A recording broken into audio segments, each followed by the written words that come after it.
Eclesiastes capítulo 7, do versículo 1 ao 8 e o versículo e o último versículo vai ser o 17 que nós vamos ler. Glórias a Deus. Vamos à leitura da palavra de Deus e a sua vitória. Eclesiastes capítulo 7, do versículo 1 ao 8.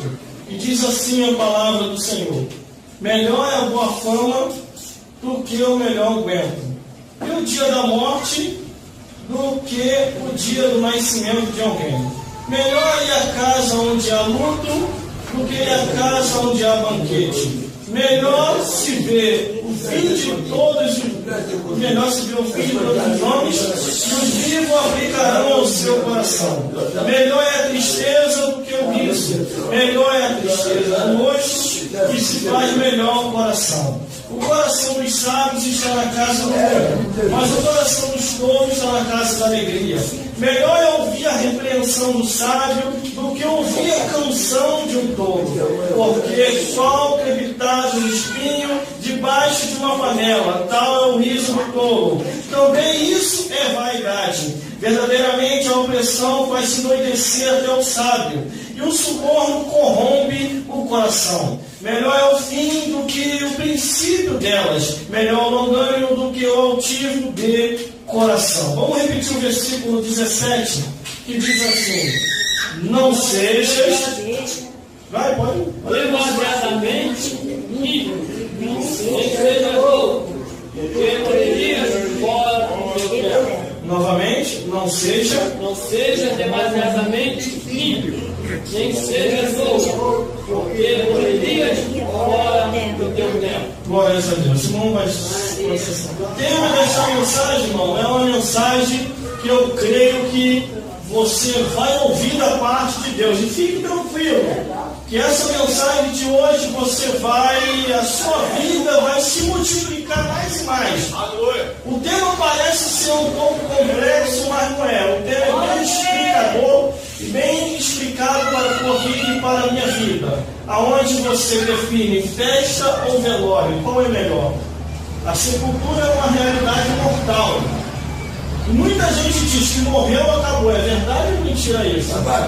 Glórias a Deus. Então nós vamos saber que hoje, através da visão do sacerdote, vamos analisar a visão do homem de Deus e o porquê que ele chegou a essa conclusão. Glórias a Deus. Glórias a Jesus e glórias ao Espírito Santo de Deus. Vamos falar da nossa vida, falar do passado, falar do presente, e Deus vai falar aos corações que estão aqui. Glórias a Deus. Aqui o homem de Deus, ele contempla todos os seres humanos que estavam passando no seu tempo e na sua época. Glórias a Deus. Cada um tem a sua vida, cada um tem a sua maneira de viver. E aí ele começa a enxergar todas as coisas. Glórias a Deus.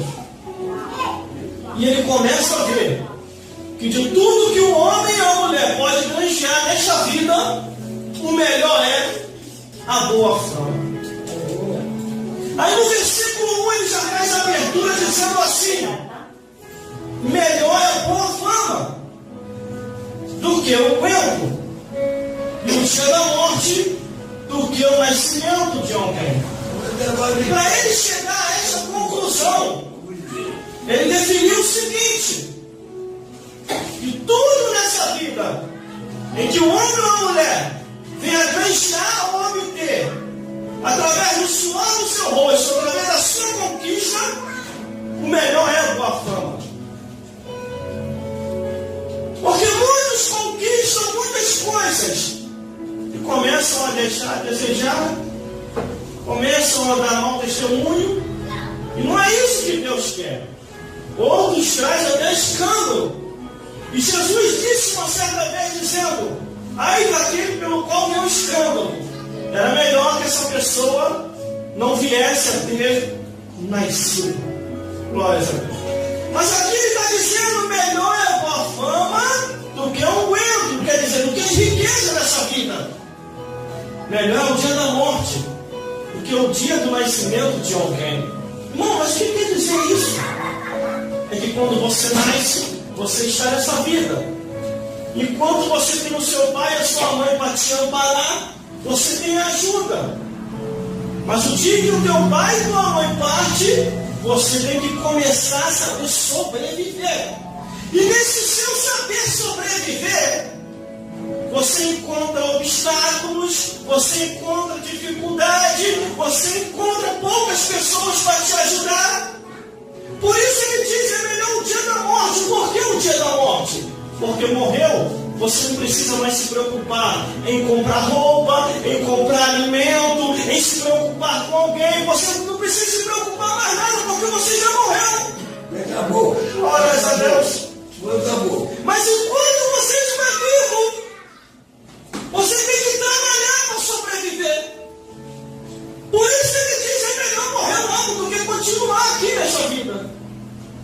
Ele enxergou a situação do seu tempo e de sua época, e essa palavra ficou para o tempo futuro, para que nós venhamos se espelhar nela, a buscar a palavra de Deus, a sua verdade, que a vida nesta vida é passageira. É verdade, eu já disse. Aí muitos vão para a festa e se esquece do amanhã.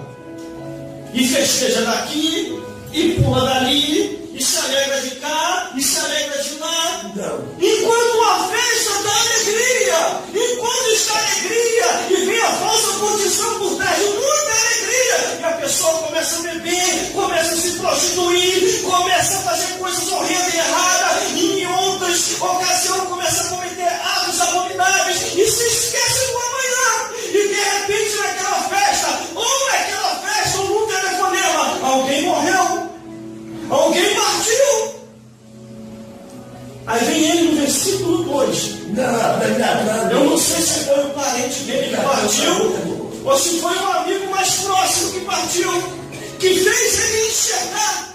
E escreveu o versículo 2, inspirado por Deus, assim: melhor é ir numa casa onde há luto do que em uma casa onde há banquete, porque aí se vê o fim de todos os homens, e os vivos aplicam isso ao coração. Aleluia. Glórias a Deus. Este homem que escreveu essa carta no livro de Eclesiastes, ele enterrou seu pai, enterrou seu irmão, enterrou parentes e creio que até amigos. Ele indo ao velório, ele viu a realidade. Ele olha ao seu redor e pensa: nossa, eu estou fazendo muita festa. Olha, todo final de semana eu estou fazendo festa. Chama tio, chama sobrinho, chama vizinho, e todo mundo está festejando. Mas acabei de vir do velório do meu pai, acabei de vir do velório da minha mãe, acabei de vir do velório do meu tio, do meu sobrinho, do amigo meu mais próximo. Eu estou vendo a realidade. Eu estou chamando todo mundo para a festa, mas não estou mostrando a realidade no final, depois da festa, quando se acaba. Aí ele diz: é melhor ir à casa onde há luto do que ir a uma casa onde há banquete. Porque enquanto há festa, ninguém se lembra nem do amanhã. Mas quando você vai no sepultamento de alguém, você já vai com a mente a 1000 por hora e o coração acelerado. Fulano partiu, em breve sou eu. E o que eu estou fazendo ainda nessa vida? Aí você pega nos bem materiais. Meu Deus, vai ficar aí. Quem vai substituir a minha guitarra? Quem vai substituir o meu violão? Quem vai substituir a bateria? Quem vai substituir o púlpito? Quem vai substituir a minha casa? Quem vai tomar o meu lugar para ficar na minha mulher, com a minha mulher depois que eu partir? Quem vai ficar no meu lugar e vai ficar com o meu homem depois que eu partir? E os pensamentos começam a variar. Quando se sai do sepultamento, as pessoas começam a meditar e começam a lembrar que são pó e cinza, que hoje estão aqui e amanhã podem estar do outro lado da vida, não trouxeram nada para esta vida, e desta vida para outra não levaremos nada. E aqui ele está enxergando a realidade. festa ninguém vê nada. Mas quando sai do velório, o pensamento começa a ficar mais consciente.